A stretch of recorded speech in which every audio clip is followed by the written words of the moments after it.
Hi అండి. ఇవాళ mushrooms curry ఎలా చేసుకోవాలో చూద్దాం రండి. మనకు ముందుగా కావాల్సినవి మష్రూమ్స్ తొక్క తీసుకుని బాగా కడిగి పక్కన పెట్టుకోండి. అలాగే చిన్న ముక్కల కింద కట్ చేసుకుని వేడి వాటర్లో బాగా కడిగి పక్కన పెట్టేసుకోండి. బాగా కడిగి పక్కన పెట్టుకోండి. అలాగే మనకి 2 టమాటాలు పేస్ట్ చేసుకుని పక్కన పెట్టుకోండి. అలాగే ఉల్లిపాయ పేస్టు, అలాగే నూనె, 4 పచ్చిమిర్చి, అలాగే ఉప్పు, తగినంత కారం, అలాగే మసాలాకి పేస్టు. దీనికి కావాల్సినవి కొబ్బరి ముక్క, అల్లం ముక్కలు, ధనియాలు, జీలకర్ర, వెల్లుల్లి, జీడిపప్పు, దాల్చిన చెక్క. ఇవన్నీ బాగా కలిపి పేస్ట్ చేసుకుని పక్కన పెట్టుకోండి. అలాగే బాండి పెట్టుకొని బాగా హీట్ అయిన తర్వాత ఒక 5 స్పూన్లు నూనె వేసుకొని బాగా హీట్ చేసుకోండి. అందులోనే ఉల్లిపాయ ముక్కలు, పచ్చిమిరపకాయ ముక్కలు వేసి బాగా కలపాలి.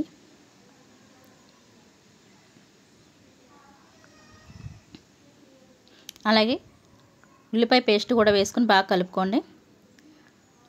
అలాగే టమాటా ప్యూరీ కూడా వేసుకొని బాగా కలపాలి.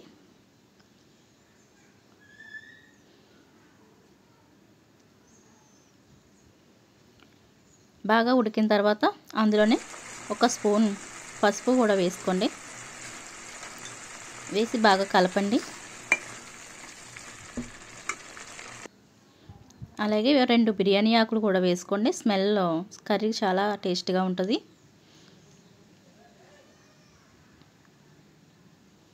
బాగా వేగిన తర్వాత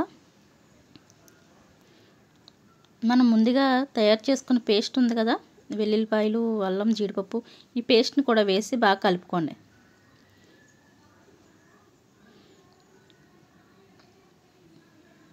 బాగా కలుపుకోవాలండి. ఇలా ఆయిల్ అంతా పైకి వస్తుంది. అడుగంటకుండా బాగా కలపాలండి. బాగా వేగిన తర్వాత మనం అందులో తగినంత సాల్ట్ వేసుకోవాలి. అలాగే నేను అయితే 2 స్పూన్లు కారం వేసుకుంటున్నాను. కొంచెం స్పైసీగా ఉంటేనే టేస్ట్గా ఉంటుంది. బాగా వేసి బాగా కలుపుకోండి. అడుగంటకుండా బాగా కలపాలి.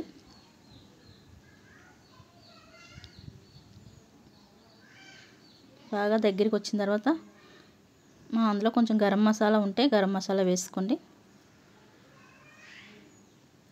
వేసుకొని బాగా కలిపి అడుగంటకుండా కలపండి. అలాగే ఒక 5 మినిట్స్ మూత పెట్టి మగ్గించండి. బాగా మగ్గిన తర్వాత ఆయిల్ అంతా పైకి వస్తుంది చూడండి. అలాగే మనం మష్రూమ్స్ కడిగి పక్కన పెట్టుకున్న వేసి బాగా కలుపుకోండి. మష్రూమ్స్ వేసి బాగా కలపాలి. ఒక 5 మినిట్స్ బాగా వేగిన తర్వాత అడుగంటకుండా కలుపుకోండి.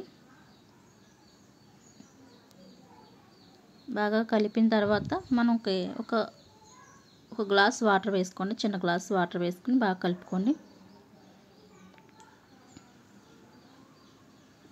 ఇవి బాగా దగ్గర పడిన తర్వాత ఒకసారి మళ్ళీ మూత పెట్టి ఒక 5 మినిట్స్ ఉడకనివ్వండి.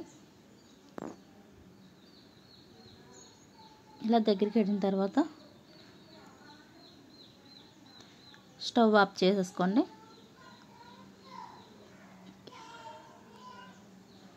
ఓకే, అంతే, రెడీ అయిపోయింది. చాలా టేస్టీగా ఉండే మష్రూమ్స్ కర్రీ. ఎలా ఉందో నాకు కామెంట్ చేయండి. Okay, thank you.